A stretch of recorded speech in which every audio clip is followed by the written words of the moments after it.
Bienvenue sur notre chaîne OT. Le Sénégal bouillonne d'actualité politique en ce moment. Ah oui, c'est clair. Entre un dialogue national intense pour réformer le système, des ambitions internationales qui font débat, et puis des décisions de justice qui marquent un peu les esprits. On va essayer de décortiquer tout ça ensemble. C'est ça. Alors, que se passe-t-il vraiment à Dakar et au-delà? On commence peut-être par ce grand dialogue national lancé fin mai. Oui, volontiers. Plus de 500 acteurs réunis, l'objectif affiché par le président Faye, c'est de consolider les institutions, c'est bien ça. C'est l'idée générale, oui. Et les discussions, elles touchent vraiment des points cruciaux, hein. Comme quoi, par exemple? Le calendrier électoral, évidemment, mais aussi la création d'une commission électorale vraiment indépendante, une CENI, ça c'est un gros sujet. Ah oui, la CENI. Voilà. Et puis, la gestion transparente du fichier électoral, ça revient toujours. Et même le nombre de partis politiques, leur financement, comment on régule tout ça, quoi. Le financement, toujours sensible, ça. Très. Et le rôle de la justice aussi, dans tout le processus, est sur la table. D'accord. Et juste avant la clôture, on parlait d'accords qui se dessinaient, par exemple sur l'interdiction du cumul des mandats, président et chef de parti en même temps. Oui, ça semblait plutôt bien parti.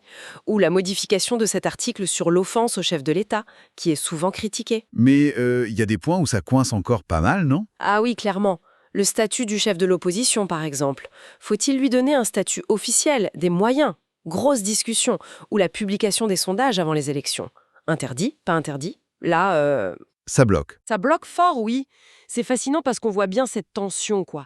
D'un côté, une vraie volonté de réforme profonde, et de l'autre, la difficulté d'avoir un consensus sur des sujets qui sont hyper sensibles pour l'équilibre des pouvoirs. Ouais, je vois. Changeons de sujet, si vous voulez bien.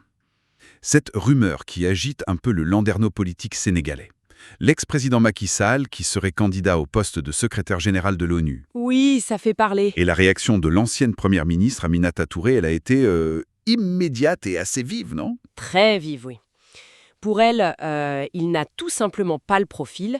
Elle pointe directement des violations des droits humains sous son mandat. Ah oui, Elle cite des chiffres, 82 morts en manifestation entre 2021 et 2024, des centaines d'emprisonnements qu'elle juge illégaux. quand même. Du coup, elle dit que cette rumeur, c'est, je cite, « zéro chance de succès ». C'est c'est très direct. Oui, c'est clair. Mais on voit aussi que la défense s'organise un peu.